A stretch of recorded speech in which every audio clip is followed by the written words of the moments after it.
I'm Judge Gwen Davis-Yancey, and welcome to Mindshift Relationship Court, where we explore mindsets, habits, and relationships and how they impact your life from the family room to the boardroom. This court takes expert testimony and makes mindshift rulings to empower you to realize that you can mindshift and live your best life yet. Today we have an expert witness who is here to testify. I have her file. We're really excited because we want to empower the Mindshift Relationship Court audience. And so before I introduce the expert witness, I like to start court off with an icebreaker. And I like to start it with an icebreaker because court can be very intimidating to people. And I know this because for well over 2 decades, I have been a courtroom litigation attorney, and I see the faces of people who are waiting to have their cases heard and how intimidating they look. And so this is why I have Mindshift Relationship Court in a more relaxed setting, because we want you to get the most empowerment from the testimony of the expert witnesses as well as from the Mindshift ruling. And so we're really excited to have you here. So are you ready for the icebreaker? Yes, I am. All right. This is the icebreaker question. If someone was to make a movie about your life, what type of movie would it be? Would it be action, drama, comedy, adventure, or science fiction, and why? Action. Why would it be action? It's always something going on. There's always things changing at a drop of a dime. It's never the same. It's not consistent. Awesome, awesome. So what kinds of exciting things that have happened in your life that fall into that action category? Of course, having a family, having a kids, and also running my own business as well. So you have that mixture, and it's never the same. You always have, you get it from the kids, and then you get it from your clients. So it's almost, they're part of the circle now, the whole family. Absolutely, absolutely. And family, as well as having a business, there's a lot of balancing that has to take place with that. And that's action in and of itself. I realize that. And I appreciate you breaking the ice, for the court.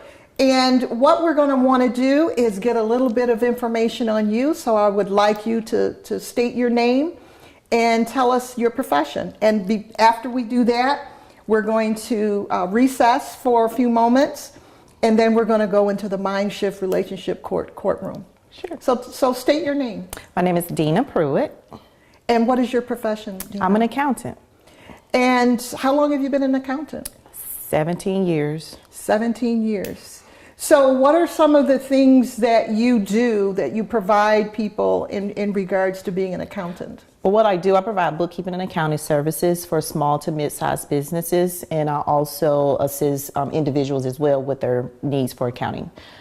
Pretty much help maintain their accounting books on a monthly basis, and just pretty much keep the financials together for us so they'll know where they are financially within their business. Yes. And accounting is probably an area that many of the Mindshift Relationship Court viewers might not want to get into, but it's an extremely important area. It's very important. It's very important because not only that you're running a business, it can play a role, and also from a family life perspective as well, what you do personally. Yes. And that becomes important because many times people feel that there's a distinct difference between what they do in their personal life and what they do in their professional life.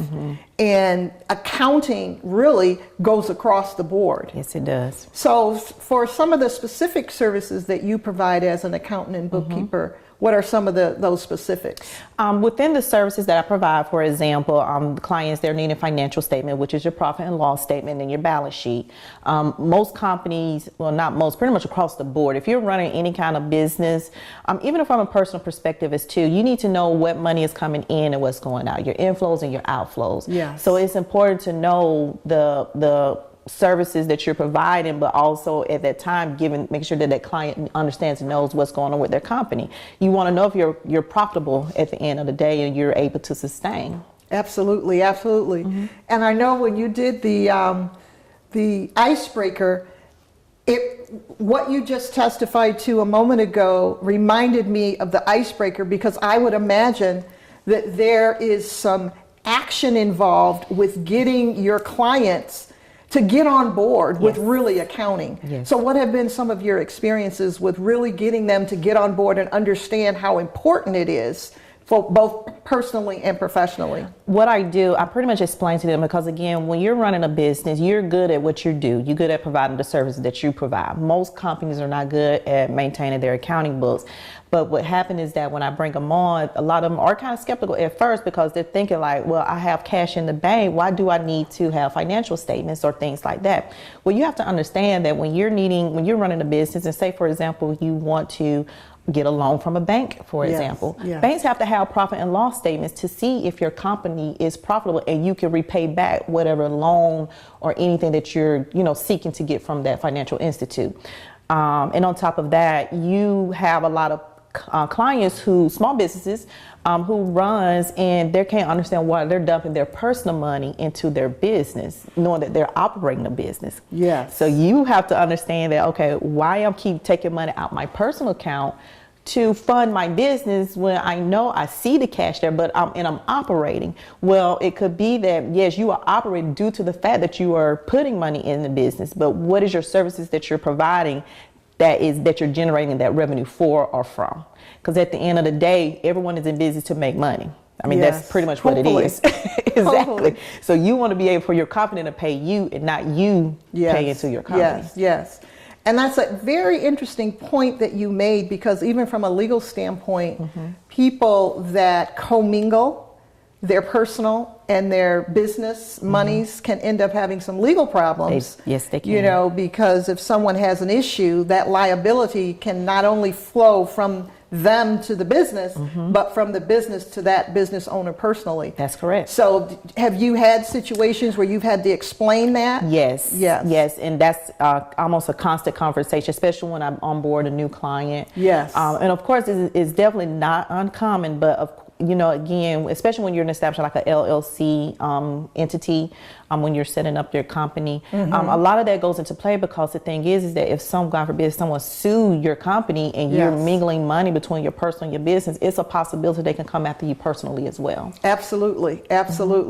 And that becomes really important, because people don't quite understand, well, what has happened. Exactly. And that's when you were talking about the icebreaker and action, that's an action that they definitely do not want to have.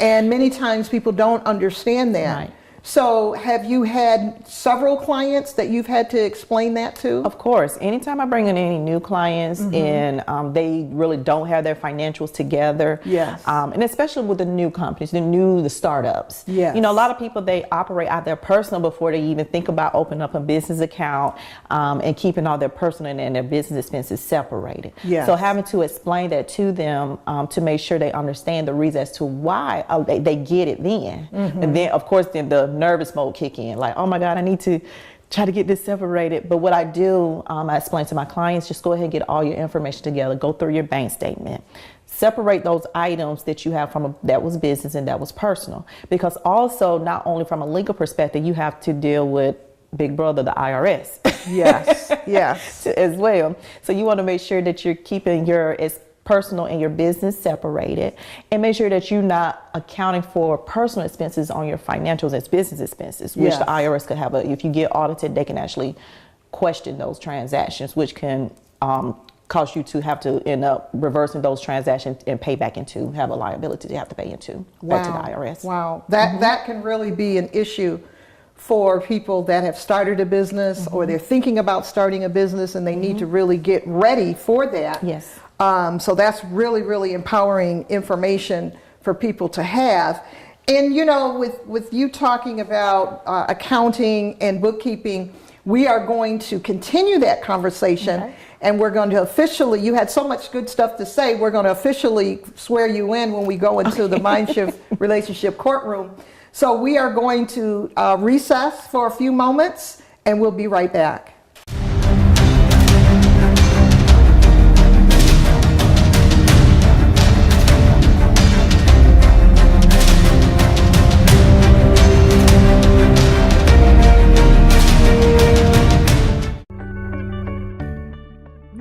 decision from your next level. When you shift away from fear, you can begin to shift into your future.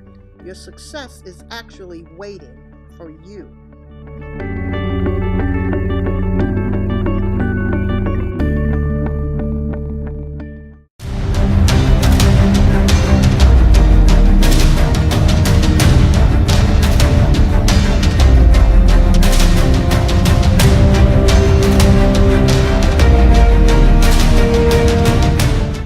I'm Judge Gwen Davis-Yancey of Mindshift Relationship Court, and we are back to officially take the expert testimony of Deena Pruitt.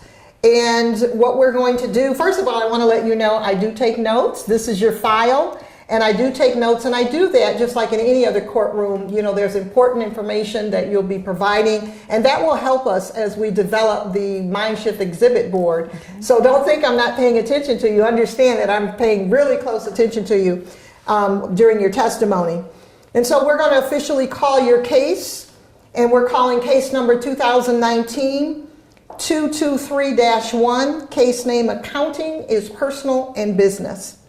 So before you officially start your testimony, I do swear the witnesses in, so can you raise your right hand? Do you agree to tell the truth, the whole truth, and nothing but the truth to empower the Mindshift Court viewers to the best of your ability? I do. Awesome. Okay, thank you so much. And will you officially state your name and your profession for the record? My name is Deena Pruitt, and I'm an accountant. Okay, so Deena, you have a business, right? Yes, I do. What's the name of your business? The business calls Pruitt Hand to Hand Bookkeeping and Accounting Services, Inc. Hand to Hand. Yes. Now, what made you name your business Hand to Hand? It was a couple of things. For one thing, it was able to let my clients know that who's looking for services to know that I'm there to help them. I'm there to give them a hand in whatever they need to take that burden off their plate so they can focus on what they're good at doing. Okay, that's awesome. And you know, many times when people have businesses, the names of their business needs to give a message. Exactly. You know, so that's awesome that you are letting the court know that you utilize something very important to empower your clients or your potential clients. Mm-hmm. So how long have you been in business? I've been in business for 6 years now. I've been an accountant for 17 years. Okay, and what type of training did you receive for accounting? Most of my training come from, of course, education. I have my MBA in accounting and, of course, work experience. I've worked for different agencies between the state government. I worked for quite a few restaurant industries and also in the property management as an accounting manager. Okay. So you've had quite a bit of experience in terms of dealing with how you manage things. Mm-hmm. And is that how you made the transition from, say, property management to accounting and being able to manage your own business? It is some of that, yes. The property management, I was an accounting manager, so pretty much we managed the units for owners for multifamily units, apartment complexes. And what I did there, I ran the whole accounting department and just made sure that all expenses is allocated to the right category and to the right property to make sure the financials are stated.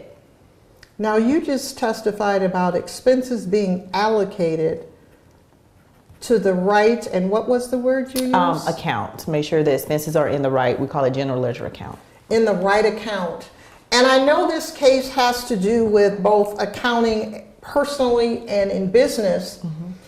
And it just made me think about allocating accounts, if you will, in someone's personal business. Mm-hmm. So what kind of advice would you give someone in terms of allocating their finances on a personal level in the household? Foremost, the thing is that when you are in your personal and you're also running a business too at the same time, it's good to keep those expenses separated. You don't want to intermingle the expenses between bank accounts for one thing, because of course you're not really knowing how your business is doing from a profit perspective, and also from a financial perspective. You have to make sure that you're able to maintain your personal finance, because of course you still have bills you have to pay as well.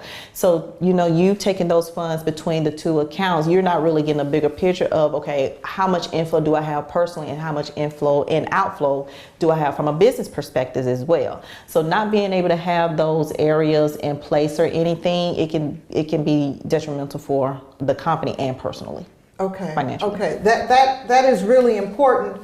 And you know, what time? I know you started your business and you incorporated the term and the name hand to hand as part of your business, which is really empowering. Mm-hmm.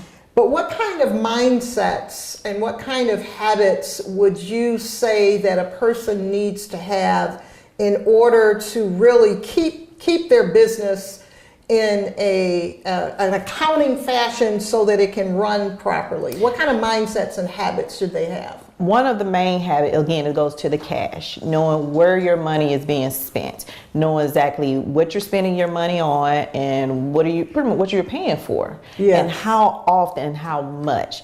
Because when you're running a business, you're not really knowing how much money you are actually issuing out versus how much money you have coming into the company, and not knowing where the I call it the black hole, yes. Where it pulls the money from. If you're not really knowing where their funds are really going, it can cause issues and problems. And also, it can also detect fraud as well. Yes. So do you find with the clients that you have that many times they don't know where their money is going? Yes, I do. And so how do you handle a situation like that?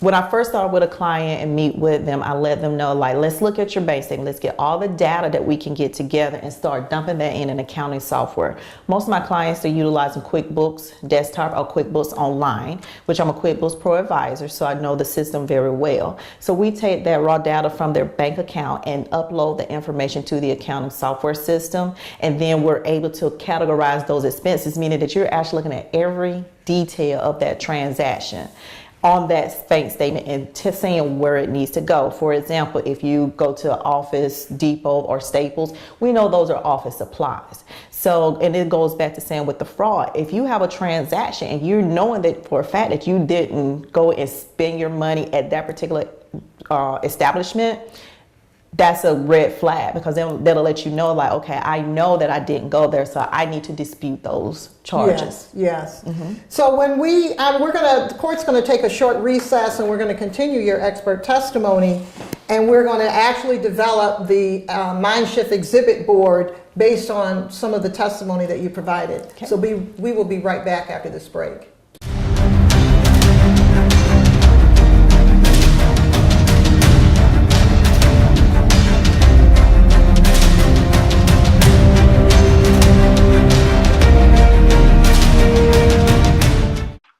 There's a secret to developing a powerful, cohesive team, and one of the best tools is developing powerful decision-making abilities. This can be accomplished by utilizing the Mindshift power factors, which will increase focus, motivation, and confidence. And when you do this, decision-making abilities will also increase. So the secret to a powerful, cohesive team is powerful decision-making abilities, and it all starts with a mind shift.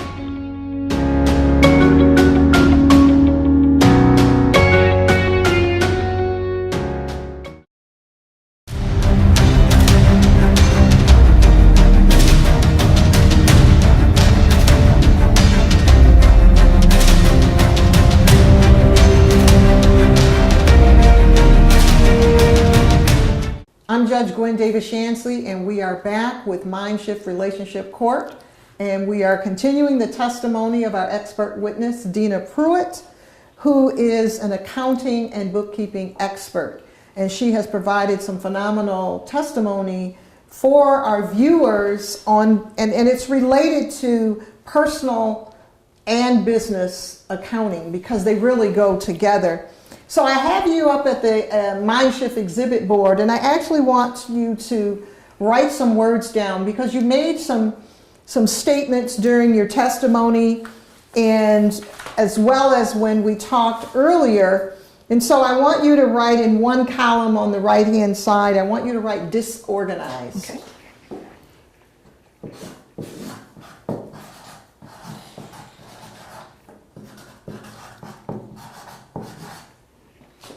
Disorganized. And below that, can you write no planning?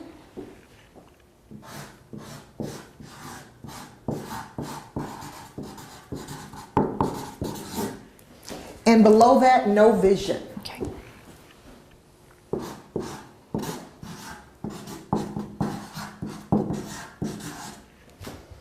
Now, many times, when people are in court, there are exhibits. And we have exhibits in court to expound upon testimony, to help explain testimony.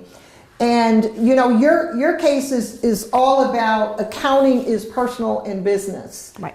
So it relates to things that happen in our personal life as well as obviously in our business. Yes. And so I wanted to ask you some questions as an expert in your field.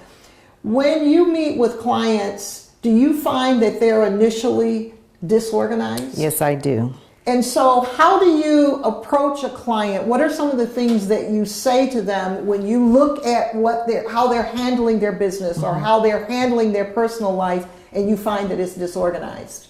I ask the first thing, where are their source documents? Their source documents. And what do you mean by their source documents? Where are their accounts payable, meaning their bills, their invoices, receipts? And that can be related to the personal as well as the business. So how would you relate source documents when you ask where are your source documents? How would you relate that to how a person handles their home finances?